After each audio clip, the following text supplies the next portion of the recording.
तो LO team का नाम तो अभी तक आप लोगों ने सुन ही लिया होगा।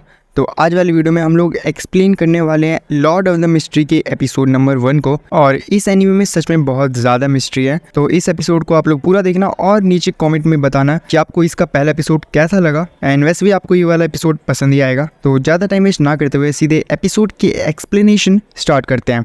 लॉर्ड ऑफ मिस्ट्री का पहला एपिसोड 1349 में आयरन एज के 5वें एपोज में शुरू होता है। चर्च की घंटियां बज रही है जबकि दुनिया में हंगामा है और इतने अच्छे और सुंदर शहर में जू नाम का एक आदमी अजीब दुनिया में पहुंच जाता है। वहां जाकर अपने स्टडी मटेरियल्स में खून, हाथ में रिवॉल्वर, और उसे अपनी असली पहचान का कोई आइडिया नहीं होता और उसे ये नहीं पता होता कि आखिर वो है कौन। जू अपनी बॉडी को नहीं पहचानता। उसे लगता है कि वो किसी और इंसान के बॉडी के अंदर आ गया है और वो जिसके बॉडी में आया है वो है क्लीन मोरेटी, एक ऐसा आदमी जो पास ही में मारे गए एक जोड़ी वेल्क और नाया के क्लासमेट था और हिस्ट्री में अभी अभी ग्रेजुएट हुआ है। और ये कोई मामूली दुनिया नहीं है। जू एक ऐसी दुनिया से आता है जो हमारी दुनिया यानी अर्थ जैसी है। यहाँ पर ये किसी पैरेलल वर्ल्ड जैसा लगता है, इसलिए अब से हम जू को क्लीन के नाम से बुलाएंगे। तो स्वागत है बियॉन्डर्स की दुनिया में, जहाँ इंसान एसेंशन पाथ पर पहुँचने के लिए पोशन स्पीकर डिफरेंट पावर्स हासिल करते हैं। और यहाँ पर टोटल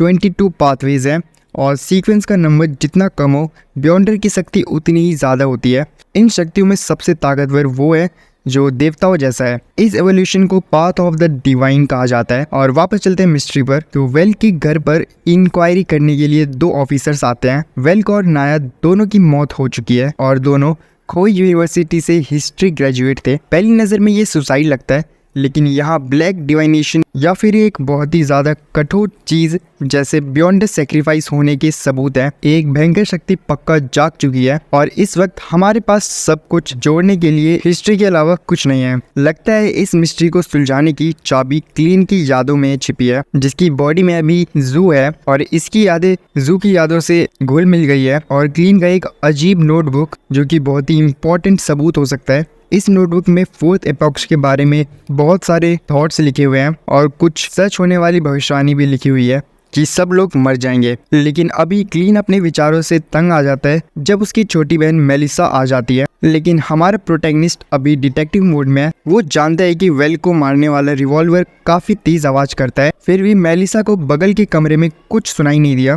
क्लीन अपने असली शरीर में वापस जाने के लिए लक एनहेंसमेंट रिचुअल करने का फैसला करता है। वो बाहर निकलता है, दुनिया को देखता है और रिचुअल की सामग्री इकट्ठा करता है। लेकिन एक टैरेट कार्ड रीडर उसे अपने छोटे से टेंट में बुलाता है और जैसा कि इस एपिसोड का नाम है, क्लीन द फूल कार्ड निकालता है जो एक नई शुरुआत को दर्शाता है। लेकिन क्लीन अपने काम से भटकता नहीं और घर लौटते वक्त उसे लगता है कोई उसका पीछा कर रहा है और वहाँ लक बदलने वाला रिचुअल चलाता है। इस पॉइंट पर सब कुछ थोड़ा अजीब और उलझने लगा। जू एक ऐसी दुनिया में खींचा जाता है जहाँ अजीब से भूम रोशनी है। 2 इंसान, ऑड्री हॉल जिसका कोड नेम जस्टिस होता है और एल्गर विल्सन जिसका कोड नेम हैंज्ड मैन है, वो अपनी इच्छा के विरुद्ध यहाँ बुलाए जाते हैं। जहाँ जू जो कि क्लीन का रूप लेकर होता है, उनसे इस दुनिया के बारे में जानकारी मांगता है। यहाँ हम बियॉन्डर्स के बारे में थोड़ा और सीखते हैं।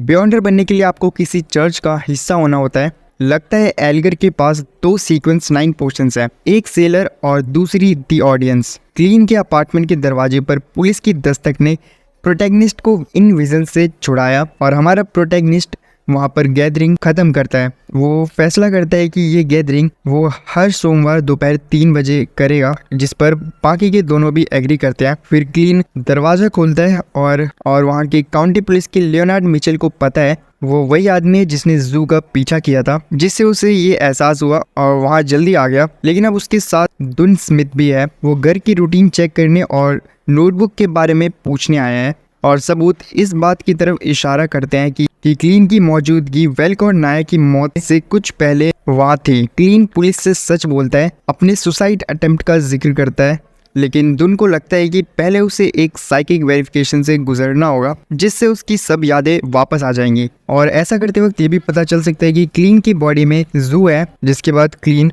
पुलिस वाले से भागने का मौका पकड़ता है।